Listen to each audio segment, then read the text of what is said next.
Well, good morning, everybody, and welcome to our Tourism Enhancement program, or first of our Spotlight programs. And today I'm sitting here privileged on Larrakia land, so I pay my regards and respects to elders past, present and emerging. But also we're here to talk about the lands of Aboriginal and Torres Strait Islander people across Northern Australia. So we pay respects to all Aboriginal and Torres Strait Island elders past, present and emerging. I'd also like to, today, one of the beauties of having this session, and we're privileged to have our guest speaker today, is that we're here today to talk and share about information that isn't necessarily out there for broader public consumption. So today operates under a Chatham House rules. So participants are free to use the information that we receive and we talk about today, but the identity or the affiliation of the speakers, nor any other participant may be revealed. And we ask this so that we can ask those true and honest questions that we want to get the answers without fear of it getting to a broader public and having so-and-so from here said this. This is an opportunity for us to think about what's happening now and what's heading into the future. Today, in our first of our Tourism Enhancement Spotlight series, we're privileged to have a fellow who's been around the traps for some time. In fact, he's been with Tourism Australia for over 19 years. And our guest speaker is Brent Anderson. He's the Regional Manager for South and Southeast Asia for Tourism Australia. And he's been the Regional Manager now for over 7 years, and he's been the in-market manager there. And Brent's online now as we speak. If we're able to bring Brent up on the screen. Brent, g'day, welcome. Terrific to have you here, mate. It's pretty exciting times. We've had a lot of businesses asking about what's going on in the international markets now, Darwin and the top end. And today we're here really to talk more about that concept of through the lens of Northern Australia and top end as it relates to Singapore and Southeast Asia. We're thrilled to have Jetstar Asia and Singapore Airlines back online, flying direct Darwin back into Singapore. So, mate, you're 3.5 hours from where I am. You're closer than Brisbane from where I'm sitting right now. Welcome. It's great to have you. Thank you very much. And thank you everyone for joining us. Look, I'm not going to say anything too controversial today, so I'm not really that worried about it. It is an opportunity for you and your members to just grill us and ask us what's happening. And we appreciate the time and the opportunity. So without further ado, do you want me to jump into it or anything else you'd like to make sure I focus on? No, mate, I think one of the keys today is there's what's life like in Singapore right at the moment, what's happening with Singaporeans, what's the travel market looking like, what's demand looking like, what are the forecasts looking like, and I'm sure that you've got, and I'm aware that you've got a presentation here to share with everyone, which will answer a lot of those questions. So I'll throw it straight over to you, Brent. Thanks, mate. Okay, thanks, Glenn. I'll get stuck in then. So just let me share screen.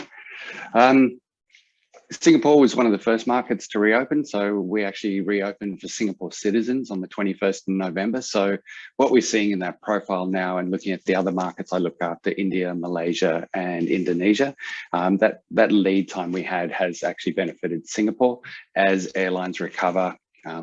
Famous saying up here is you can't drive to Australia. So I'll just go through and share along those lines and just hopefully we start to see the same kind of profile emerging from all of our other markets. Now, is it going to let me actually move? So just what's life like in Singapore? Glenn, you said we were having a chat, you were here a couple of weeks ago. The big announcement was the 26th of April. So pretty much all restrictions have been removed for fully vaccinated people. Masks are now optional outdoor. A lot of people are still wearing them. And it's only when you actually come into a shopping centre, etc., that you put your mask back on, but no check-in apps, etc. Our vaccination status is pretty high. It's the highest in the region, 96% double dosed and up to about 73% triple dosed as of yesterday. And the government's also very similar to Australia. The challenges that the industry has faced, the government's pumping money into that sector as well. So getting that real competitive vibe back into the economy around F&B, retail, tourism, etc. And it's just all about living with COVID and moving on and protecting the healthcare system. So they've done a very good job like that. What we did see throughout the pandemic is everything Singapore did, Australia would do very similarly about 6 weeks later. So what you're living with is pretty much what we're living with now. Just to put a bit of background on the region, pre-COVID, we were the fastest growing inbound region for Australia and the second biggest in the world, really led by the two stalwart markets of Singapore and Malaysia, and the two rising stars of India and Indonesia. Really coming through. So there's a huge opportunity, pent-up demand, and that proximity, as you say, 3.5 hours away from Darwin is a big opportunity that I think will come into play as confidence comes back for travel. Consumers at the moment are a little bit wary, very safety and security conscious. That comes up very strongly in all of our markets across our consumer demand project research. But also as that confidence returns, then there's a couple of other things. So I'm a bit worried when Japan finally opens. The pent-up demand for Japan is pretty big. Europe's a little bit worrying at the moment with what's going on in Ukraine. China's closed, etc. So right now it is our opportunity to go after market share and win big, and that's our focus. Just in terms of the context of the NT, and I'll get specifically into the top end as well, it wasn't a big market in terms of the number of visitors from Singapore, Indonesia, Malaysia, and India. But there's a significant amount of potential out there. And I'm not talking about, go and dump a whole lot of cash. I'm talking about build those networks, build those awareness, and really look at what you stand for in terms of the market. It's different to the rest of Australia. And as I said, those numbers weren't huge pre-COVID. This is the Singapore rivals into the Northern Territory in 2019, but there's quite a significant length of stay there. A lot of this was driven by mutual links with family, but also there was quite a bit of business travel there. Obviously, the resources sector is quite a strong export sector for Singapore, but a growing awareness of what the top end has to offer. And it's starting to resonate. And I will talk about the number of expats coming into Singapore is going through the roof at the moment. A lot of people are leaving Hong Kong and coming to base themselves here. So that I still see that as one of the key opportunities for the top end specifically within this market is getting into that expat market. And your reps here on the ground have done some good job working with those smaller boutique agencies and really getting that big Australia kind of bucket list holiday idea out there into the expat communities as well. So in terms of Tourism Australia, our job's pretty simple. Apparently we had 7 strategic priorities for this financial year. To be honest, I've focused on 1, 2, and 3. And the reason we did that, Singapore is the most important aviation hub for Australia's inbound tourism. We really play further down the planning and booking stage on the travel distribution curve, etc. So our job was to drive that opportunity conversion, and you'll see a lot of the activities we've done there have been about that. Back to that point about aviation, our number one job was getting that aviation link back into the market, but also supporting our distribution partners here on the ground. And I'll talk about how we did that in a little bit. And then also just talking to industry, how do they get involved, how they take advantage of the demand that's out there, this pent up demand. For those of you who haven't been to Singapore, Singapore is 45 kilometers wide. We've been stuck here for 2 years, and that demand to get out of get off the island is absolutely massive. We've also come back into the business events industry, and that's actually surprised us, the demand and just how quickly that demand is converting at the moment, with a lot of groups targeting July onwards. Excuse me 1 second. Sorry. So in terms of our job, restoring, you can't drive to Australia, restoring those aviation links from the region. As you can see, the map looks fairly similar, but it's still more than 200 flights a week now. And this was as of, these are forecast to June 2022. So there's still quite a lot of work for us to do in that space. But at the moment, with the demand profile from Singapore specifically, we do have enough capacity. I think Singapore flight connectivity into Australia will reach about 90% by June this year. And by December, we think it'll be back to 100%. Just shows how important that aviation link. A lot of the other activity, India, we've seen some new services out of Qantas going into Delhi and Bangalore, etc. And that's just creating some great competition for us to come then do that opportunistic conversion on the back of as well. Probably the biggest problem market for me at the moment is Indonesia, where the government's still curtailing the flights and keeping that demand high because the supply side's so constrained. But we're hoping with the Ramadan and Lebaran holidays finished last week that they'll start easing that up and getting on with it. In terms of the Northern Territory specifically, as Glenn previously mentioned, you've got both Jetstar and Singapore Airlines. So anywhere you have the Qantas Group and Singapore Airlines Group competing on the route, it's a good situation to have. And as you can see, Singapore Airlines, which was the old Silk Air service, that brand no longer exists. They're expected to ramp up. And these are from the Cirium database. So this is flights they've actually got in the system that have got on sale already as well. So there's more than enough capacity for the demand that's there. Our job's to make sure that we're getting people a good reason to consider the top end and get on with it and get down there. In terms of the importance of Singapore, this is one of my favorite slides. It's not just a tourism story, and what we're seeing at the moment is Singapore Airlines across the region is being a price leader. They're really going after cash flow and market share, and they'll look at yield in the future. Part of that is driven by the freight story. So throughout the pandemic, the international freight assistance measures announced by the Australian government, various states offered freight assistance, and the Singapore government, to ensure food supply, also offered freight support. Most of that is running out by June. But what that really indicated was Singapore Airlines was able to tap into some subsidised funds that they're now using to capture market share impact and passengers. And just looking at that top 20 freight carriers, Singapore Airlines is one of the most important airlines for the Australian freight and tourism industries as well, but ably supported by Qantas.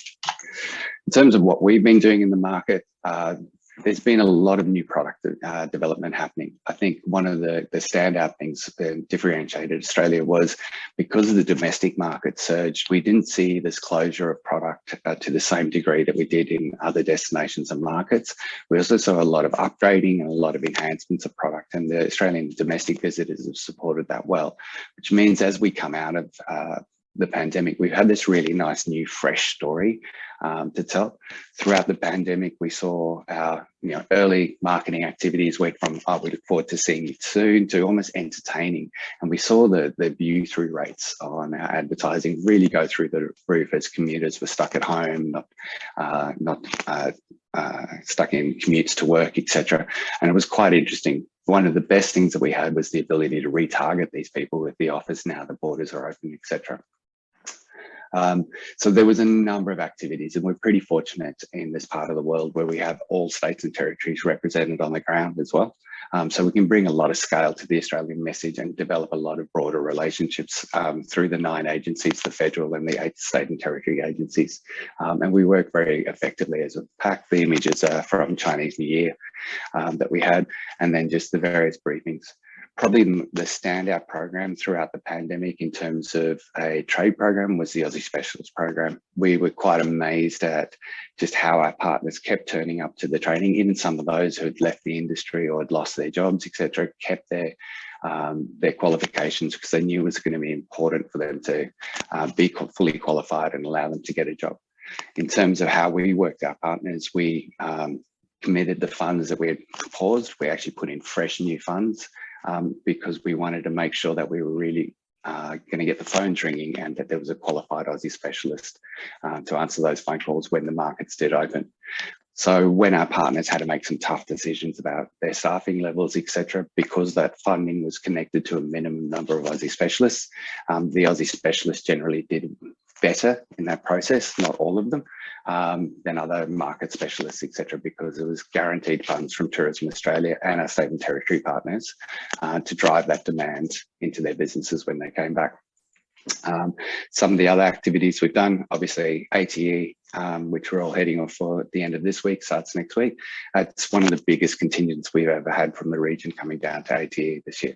And in the business event sector, MICE incentives is the main game in this part of the world. Just the demand we've seen, we're probably winning a bid every week, everywhere from the 4,000, 5,000 groups out of India down to the 30, 40 really high-end groups that we've seen from markets such as Singapore, etc. Our product development forum, which was held, we timed this for when preferencing opens around ATE, really to focus on the new product and what's emerged. It was actually one of the biggest forums this year because of all that product that emerged and those enhancements that have been made to product while the borders were closed. So it was quite successful. The aim of that is to get our buyers actually preferencing and getting new product into their programs and looking at the new Australia. And apologies for the typo there. The biggest current activity we're running is the virtual travel fair, which is across all markets, about 50 partners, so double counting some of the airlines, so 30 individual unique entities, but everything from airlines, key distribution partners, car rental companies, OTAs, etc.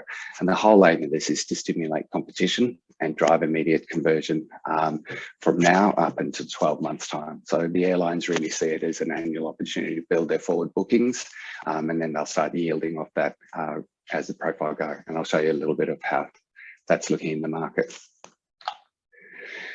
So when we launched in November last year, those of you more familiar with the Western markets, you'll see don't go small, go Australia. As in Asia is Australia is yours to explore. And it's a really flexible platform that allows not only ourselves, but all our states to put up their exploration ideas to the consumers there.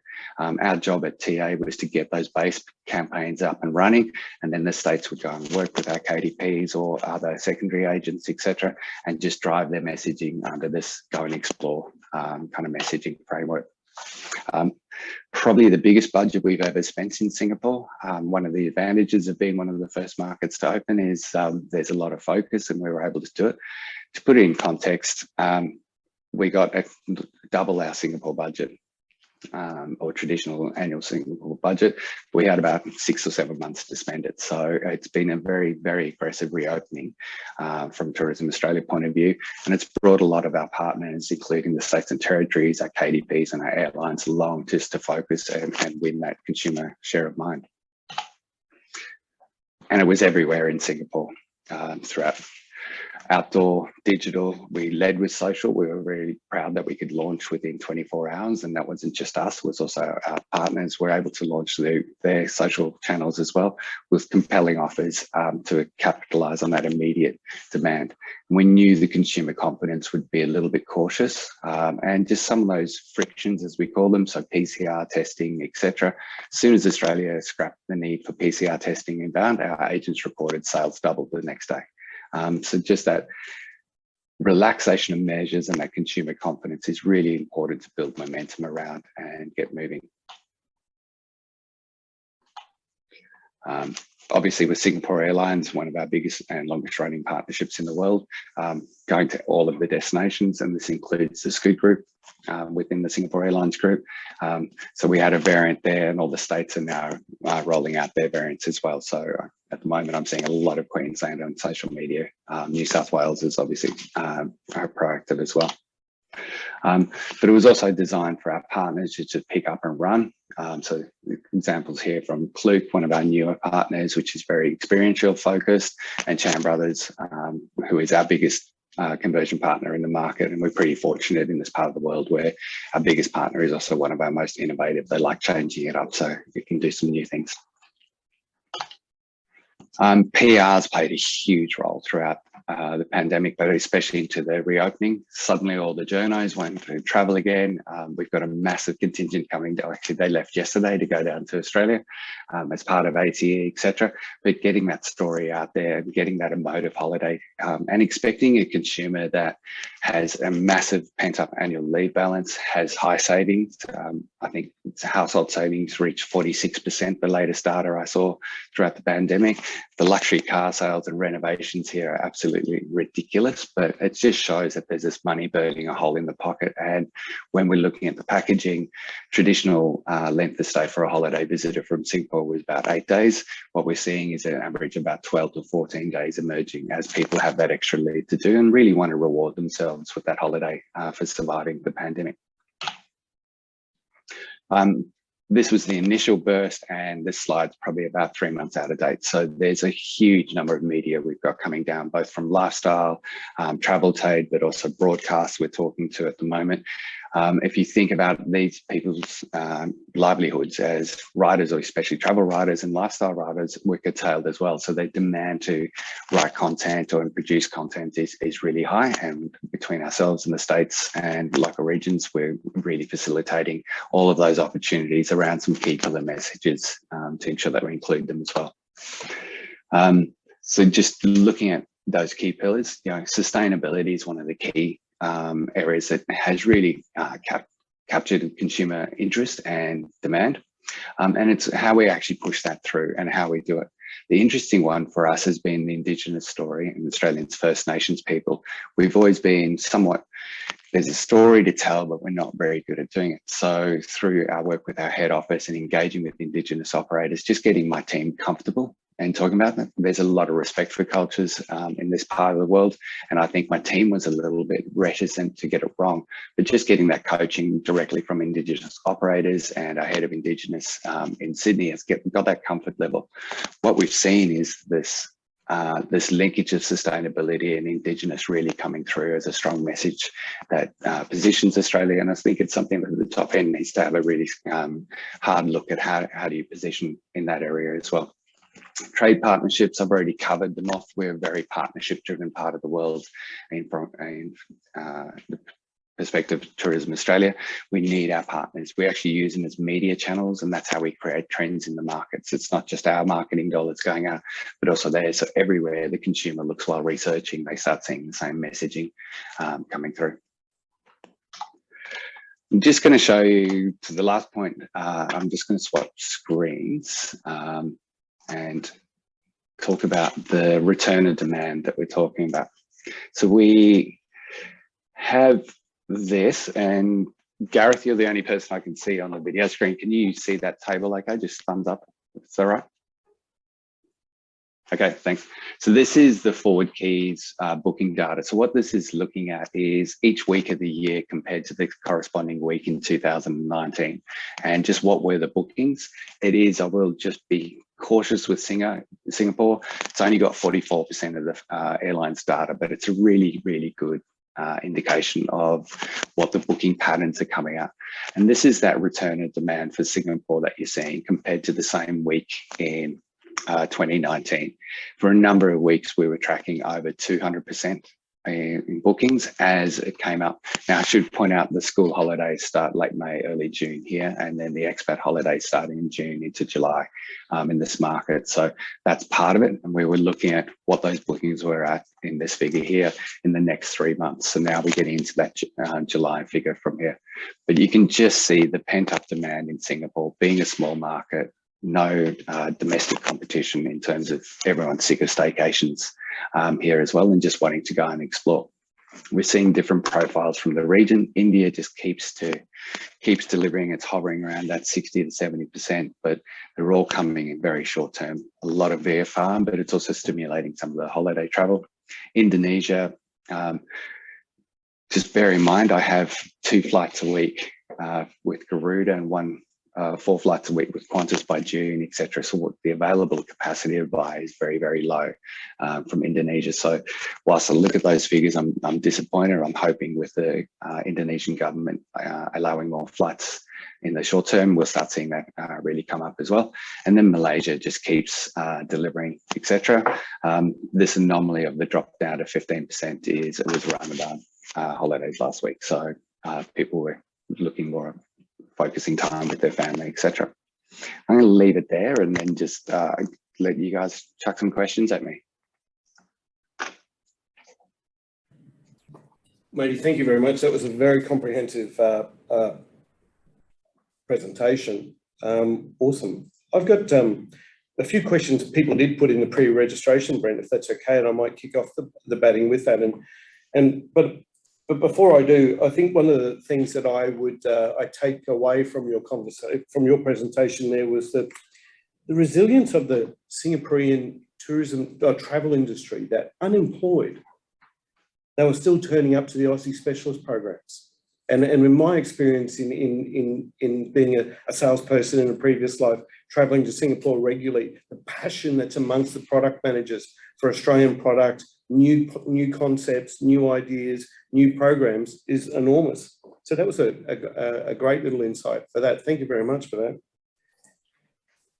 You also mentioned business events, and is that because, again, they've been stuck in rooms, stuck in Zoom, stuck on Teams, and everybody's looking to get out and about? Or do you have any other sort of thoughts behind the rise in business events and what's driving that?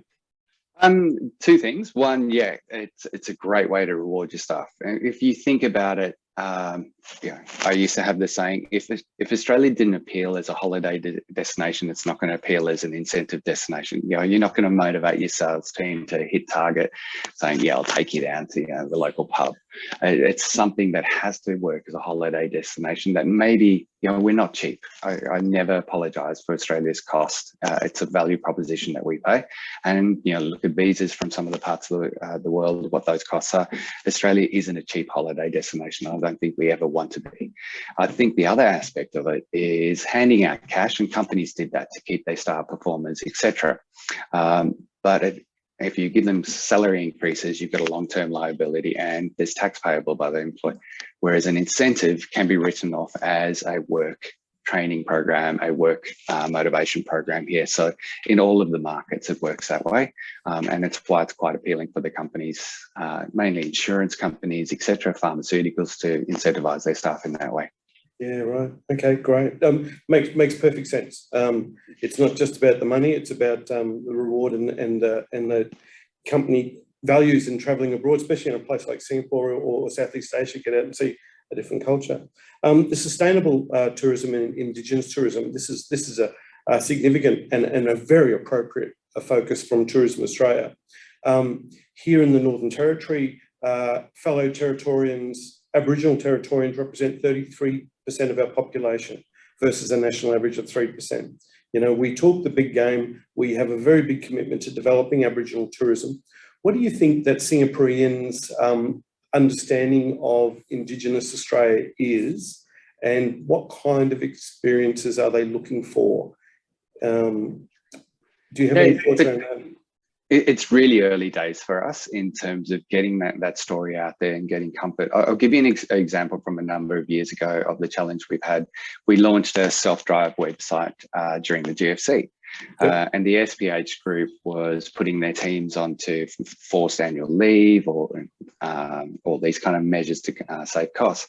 So we actually launched it with the editor for the Straits Times lifestyle section.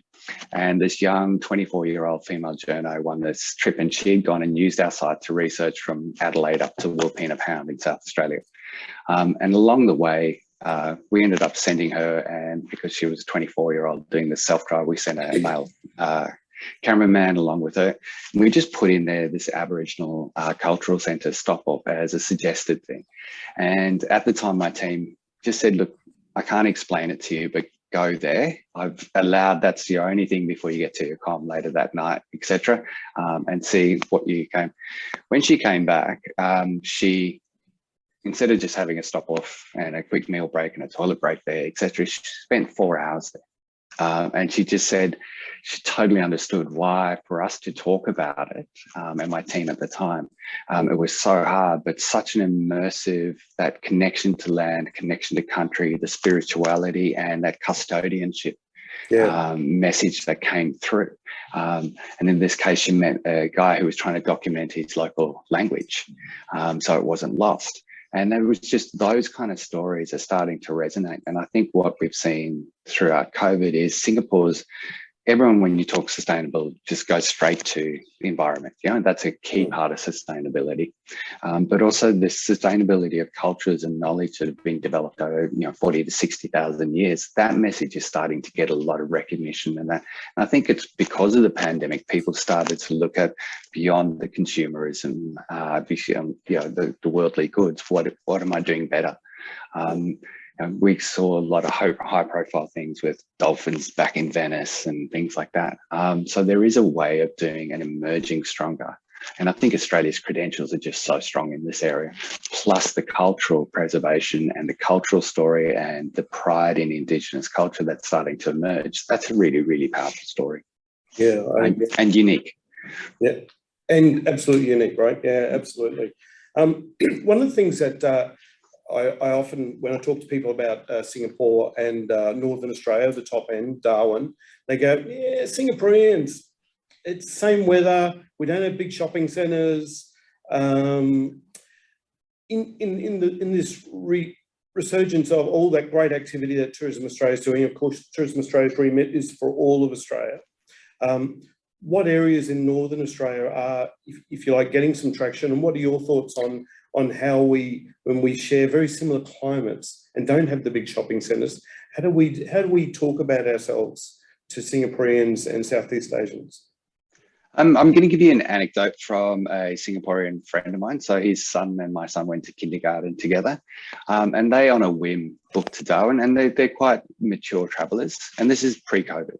Yep. What they absolutely loved when they came back was their kids were off the devices. They just got in amongst it. They got dirty, etc. And they just said that was the standout every day. You know, Ben wasn't getting up and just grabbing his phone. He was going out to look at nature, and we all got stuck into it as well. I think in terms of my job looking across, when I came to Singapore in 2005, every state had kangaroos, penguins, and dolphins. I know you guys probably didn't, but every state tried to say that. And it was like, guys, we're competing against the rest of the world. Stop looking at each other and stop copying. I still fundamentally believe NT owns that big Australia. And I just, everywhere from the centre and the rock, that big emotive thing. And I think the moment for everyone is also sustainability, Indigenous. You hit the nail on the head in terms of that genuine, authentic Indigenous owned experience and that access to it. You're not going to compete with Melbourne for eating and shopping. Sorry, I'm from Sydney. It hurts me to say Melbourne's the most popular city in Southeast Asia because of eating and shopping. So be something different, really own a part of a messaging. You won't get a mass market, but also your destination isn't capable of hosting a mass market. Sure. I think the way you work your selective markets, and TNT is very, very focused on what they do. The Europeans who will come and explore and pump their wallet and cash into your economy is a good thing. But there is a segment of those people here as well, and just try and get that year-round business. You're right about the weather. June's our second biggest peak of the year because it's cold. Yeah. And the dry season's just cut in here today, over the last 3 days, and it's gorgeous too, mate. You mentioned before in terms of expats moving, relocating from Hong Kong, and I'm sure from Shanghai and other parts of the world. So that's certainly becoming a bigger market. And you mentioned that Tourism NT, which is doing some great work in market there with Tourism Australia. Is it the traditional travel agents that are looking to target and help those expat markets residing in Singapore, or are they specialist boutique little agencies? The guys who really push the NT are the smaller boutique. Like Chan Brothers has the big Litchfield, Kakadu packages, etc. But it's all of those guys looking at your FIT traveller and how they tap into them. There's some smart people out there. So Travix, cheaptix.com.sg. Those guys actively push the NT very strongly because they have an expat skew within their database. So it's finding those agencies and that work through. And that's where Grace and Iris on the ground have really gone and differentiate. They know TA is going to do the mass market kind of bigger guys, and they've gone and found like travelwonder.com, those guys who are looking to differentiate themselves. Most of the markets, our approach, if we want to introduce a new product, I'll give an example from Malaysia during the pandemic. So Apple Vacations is one of our key distribution partners. They held a whole lot of Facebook live sessions and they promoted Longitude 131. And so Jude North at the time from Bailey Lodges had never looked at this part of the world. During the Facebook live session, and the borders are still shut, I should point this out, the first inquiry came through via WhatsApp live to the guy presenting. We're now in a situation that Longitude 131 only has 16 tents, and I could fill it with Malaysians because of the demand. So that appetite for a new product. The other thing that's happened is every single Malaysian agent's now picked up trying to sell Longitude 131. Yeah. So you go and find your winner. And I think that's the approach I would be recommending for NTs. Find the winner in market that everyone's going to watch and go, hey, if they're doing it, maybe we should have a red hot go. Because you know, like us, you don't have money to do everything. So you got to go and focus and create competition there. Yeah, absolutely. And is it your sense that the travel agents in Singapore, both the boutique and the bigger ones, are still working through inbound tour operators? Or are they looking to contract direct, or is the traditional distribution network similar to what it was pre-pandemic? Okay, so the first thing is most of them, in terms of how they scale back resource, are taking a very measured approach, and it's a chicken and egg. Is the demand there before I bring the staff on? So it's still pretty tough being a travel agent here. A lot of being offered freelance roles, unless you've got a strong, like one of my friends is a strong incentive agent. She's never done a CV up because she worked for the same company. I just got her to put her client list that would move with her, and she went in to talk to her business about starting an incentive division and having profit share, and that was her CV, was the clients who would move with her. So it's looking at how that movement comes back. And sorry, I missed the other part of your question there. I think the role of inbound tour operators. Yeah, so we're seeing access to rates. So the supply challenge that we've got is rates, because everyone's left international, been focused on domestic, and hotels are looking at, look, I just want to have my dynamic rates out there. I don't want package or inbound rates, etc. The market will find its own equilibrium. So I know one of the principals from Chan Brothers in November actually flew to Melbourne and walked directly into hotels because their inbound operator that they used wasn't scaled back yet. They hadn't brought their staff, and she went and directly negotiated with GMs. So the market will, wherever there's a market failure, someone's going to come up with a solution. So there still is a strong reliance on inbound tour operators. We are actually talking to inbound tour operators about that new product. How do we actually put that into market a lot more effectively? Because it's always been a demand-led thing. How do we also lead it with supply to match up the demand? So I think the basic thing, something I learned from a former GM in the US, if the shoe shine guy sold travel, we'd make sure he could sell Australia, because we're channel agnostic. So we'll support how the consumer wants to purchase. Yeah, I think that word agnostic is certainly important in these times. It's where there's opportunity, we should be working hard to develop that. I think that's great advice, mate. If we move back towards the Singaporeans, not so much the expats, do you see that they're predominantly moving in FIT, small groups? Is groups still much of a travel segment? Is groups becoming more of it? Is it back because it's looking for safety? What are your thoughts around the style of travel? Look, the market's been dominated by FIT and quite a lot of direct bookings to airlines and the direct booking environment for years. We're seeing that come back. There is a good, healthy segment of the group market, and it's about 10 to 15% of our peak season business. And this is your probably less mature travelers or people who just want to go in a group. The one that we were expecting post-COVID was also a traveling safety bubble with all the testing and all the quarantine and all that. So it was actually an ITO who spoke to me. He said, you think about it, everyone's been tested multiple times to get on there. They're on the bus with you. You've got segregated hotels, dining areas, segregated experience. So it really appealed, whilst that vaccination rate and the potential quarantine, that barrier of having to go do quarantine. So I was in Indo 2 weeks ago, and I was really worried if I tested positive in Indo, how do I get out? How do I get home? So on a consumer basis, we saw a recovery in corporate travel, and it was a lot faster than we thought. And then we actually clicked. It's because if you're on a work trip and you get stuck in quarantine, work's paying for it. If you're on a holiday, it's out of your own pocket. Yeah, right. So as those things, but the group market is still a important introduction to Australia, is probably a best way of doing it. That first time traveller to Australia. So Singapore has 82% repeatership every year. So we know we can't tell you if it was last year, 5 years ago, but we get a huge repeat traveller.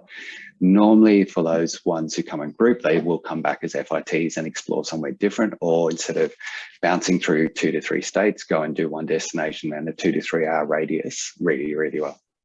And mate, do you think those FIT travellers are looking for self-drive, or are they looking for to hop on a small tour, join some others? What's their method of transport when we think about Northern Australia as well, which is vast distances? So in the generic Australia, over 50% of leisure visitors from Malaysia and Singapore self-drive. It's really important. We've seen demand go through the roof because it's also that wide open spaces, getting away from people, etc. For top end, in terms of some of the more rugged stuff, yeah, they'll get on a tour, they'll want to four-wheel drive. They won't go four-wheel driving themselves, but they'll get themselves around, etc. Where there's sealed bitumen roads, I know the NC team up here really does a great job of the Darwin Litchfield triangle as an actual touring route, because it's sealed roads. The highest speed limit you have in Singapore is 90. So yeah, they like getting a big car, a bigger engine, etc. But yeah. Yeah. Okay. Great. And one question I meant to ask earlier of what were all the major travel players 2 years ago? Are most of them with reduced staff numbers? Are they still standing? Have there been any notable ones that sadly haven't made it through? Look, all the major players are still operating. I think the only change we had was Dynasty Travel, which about 8 years ago was bought by JTB. They got bought out by another entity who's really taking them to a much more upmarket online kind of approach. So some of the team is left from there. We had a partner, the KDP approach that you see TA talk about around the world actually came from previous owners of Dynasty. It was a challenge they set us and worked on the model. So we just, with the new owners, sat down. They had a bit of rejigging of where they wanted to work. So we decided to cancel the contract there. Just let them get under their feet, see what their business model was about. And I was all about, we just needed to broaden our distribution network and get all those agents who are part of the ASP that we've invested millions in over the last 20 years, get them back cash flow and then profitable as well. And just whilst this entity that bought over Dynasty was recalibrating, we just let them go and do their own thing for a while. Still engaged, still coming to ATE, that kind of stuff. Great, yeah, because they've been such a big player for so long, right? And you mentioned Chan Brothers, where they're working with partners and their ITO wasn't resourced, so they went do their trips themselves. Do you think that the most of the travel agents, you talked about that they're bringing back some freelancers, are they in a position, and if not, when will they be in a position to be dealing at a product management level, to be dealing with more than just NTOs such as Tourism Australia and Tourism NT, but also for product managers, for tourism operators to start dealing with them direct? Are they in that space? Are they ready for that now? Yeah, I think ATE is actually the perfect timing. You know, we'll say it's strategy, but let's be honest, it's Chatham House. We were lucky. The market's open when they did. So they're really excited to be coming down. If you look at, we have the Platinum Club, which is actually the owners of these agencies. I've never had that many in Australia, and they're all coming for ATE to look at what's new, also to thank us for the way that we've managed our partnership approach, etc. And I think that scale's coming up. To the point of the ITOs scaling back up, we're really seeing them starting to ramp up now as well. Yeah, great. And, you know, solving product gaps, one of the biggest challenges for the operators is credit. You know, how much credit do I offer? And one of the advantages of an ITO was they would take some of that credit risk, etc. But there's some really smart solutions coming out there. So people haven't been quiet during the pandemic, and instant payments is coming through from some of the ITOs even. So it'll be competitive, as it should be. I love competition. It's the only way that you keep innovation going, is competing. But it'll be an interesting one. The only advice I would give to operators on this is an area TA normally doesn't step into is, you know, ask around, talk to your mates, find out what's happening. The best thing about Singapore is anyone's dodgy on this island, everyone knows it within 2 weeks because it's such a small island. So they're good bona fide. We're very careful what we say. If we hear rumor, until we actually see anything, then we won't talk about it. But, one thing for me, my first international sales trip as a sales manager, I was stepping off the plane in Singapore, and things that stick with me to this day, and having been so blessed to have been there and done work and had success from Singapore markets, was spoke great English, were straight up front, you knew where you stood. And there was no messing around from the operators. If it wasn't for them, they told you so. They didn't string you along. And to market, I've always so enjoyed, and to hear you talk about it today is like just so inspiring. That we have Singapore's is back open, one of the lead markets internationally, and the top end's connected 2 flights a week, but there is still an enormous amount of work to be done. Mate, I want to say thank you for your time today. It's the information you shared in putting a spotlight on Singapore, but also Southeast Asia. You cover Singapore, Malaysia, Indonesia. You also cover India, I should say, but also work with airlines on other Southeast Asian countries such as the Philippines, Thailand, and Vietnam. You and your team do an enormous amount of work, and I would like to say a big thanks for your support of the Tourism NT team up there as well, who do awesome. So thank you very much, and thanks for your. If there are any last minute words of advice you might have from our top end operators thinking about Singapore. No, I saw one of the questions was, any indication of China, it might, when they'll reopen. The rumor is around November, but they're just madly trying to get vaccines in arms now because it's mostly the elderly that aren't vaccinated there. So make hay while the sun shines is my motto, because my boss is Andrew Hogg, who's based in Shanghai. He gets to escape this week. And I keep telling him I'm going to be the biggest region for a year. So I'll own it for that year. Good on him. And I could imagine Hoggy saying that too.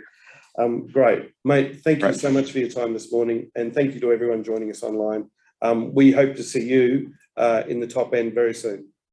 Okay, thanks for your time. Thanks everyone for joining. Good on you, Brent. Thanks, mate. See you.